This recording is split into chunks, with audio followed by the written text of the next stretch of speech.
Hey guys, it's Serge from Swiss Fan. So this morning we're up a little bit early and it's a very snowy day. And we're actually driving to the car body shop because this happened. Oops, down here. You can see it all right. Oops. So somebody backed up into me and we're going to the body shop today to have it fixed. So this is a authorized Tesla body shop.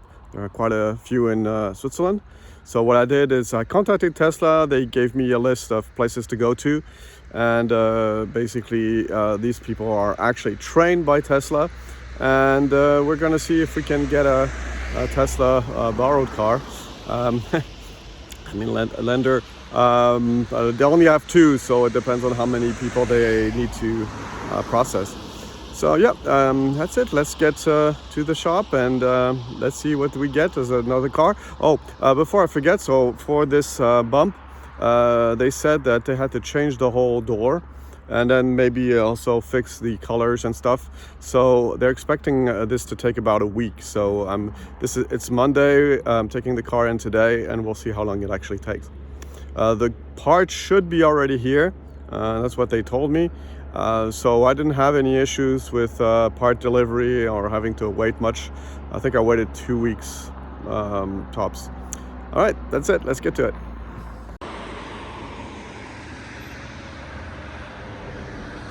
Okay, so we got a Tesla and as a lender, and it's a dual motor, which is great. They actually put a dual motor aside for me because they know I live in the mountains, and given the amount of snow we've had these days, it's really something I need.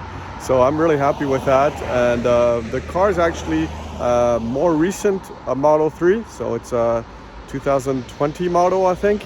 So it has the refreshed interior and a few other nice things like the motorized trunk. I don't remember if the front is motorized, but we'll check that out. And also the boombox, which is interesting because it's always only turned on when you're going backwards. So I only hear the noise when I'm shifting into reverse, which is different from what Europe requires to have it also active when you're going slowly forward. Or maybe that'll change, but the boombox is installed, that's for sure. I didn't find any options to play the sounds as you have in the US, so that's always something that's different. Okay, I'll show you a few of the things that are different, but mostly just wanted to say that the experience was really flawless, and now I just have to wait for them to fix my car.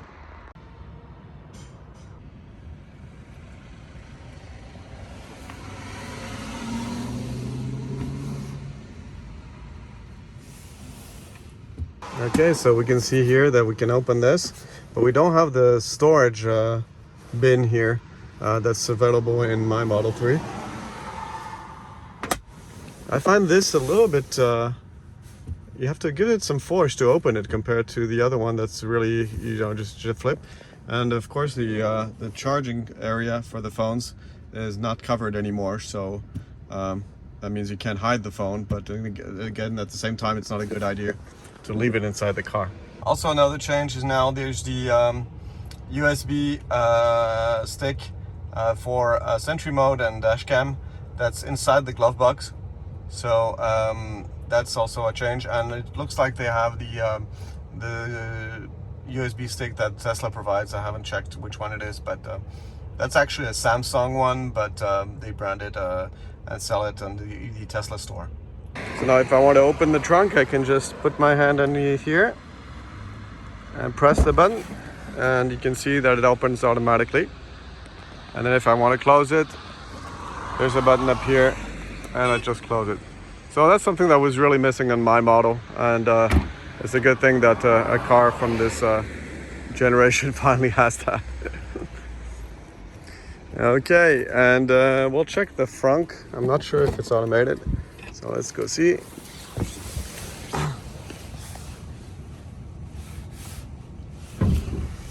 No, it doesn't look like it.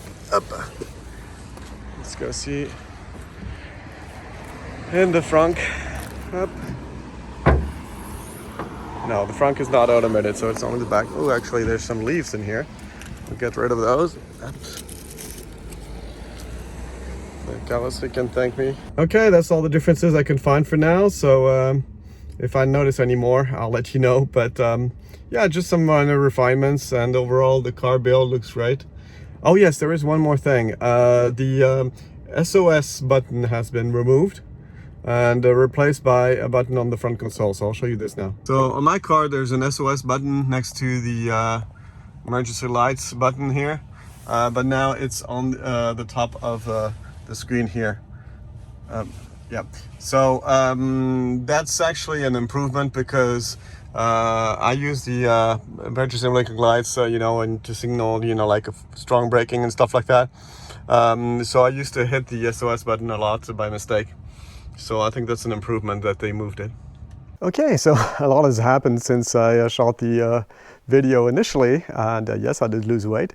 So the thing is that basically now the car is repaired, but actually it's been a few months since the repair was done, and I noticed something was weird. But basically, first let's look at the repairs, and then we'll look at what the problem was. So basically the whole door was changed, the whole thing, and then they had to do a paint job to sort of fix the paint to make sure it's consistent on the whole thing. So this door is completely new, so they actually had to take everything apart, including the handles, the window, and everything. And the problem was actually when they changed the window, the fit was not perfect. So when I was opening the door, it would like do like a bang noise up here, and I was really worried that it would damage something.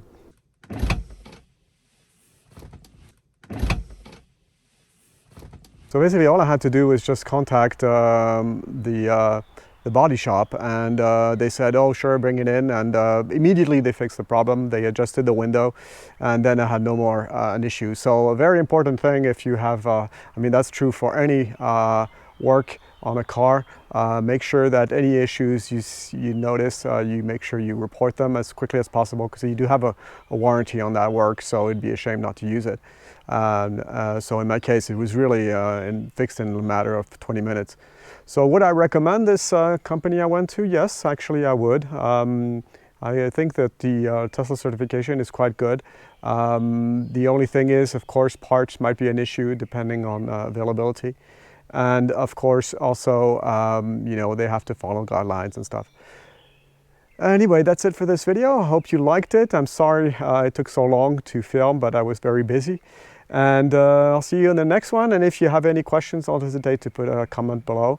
And see you. Bye-bye.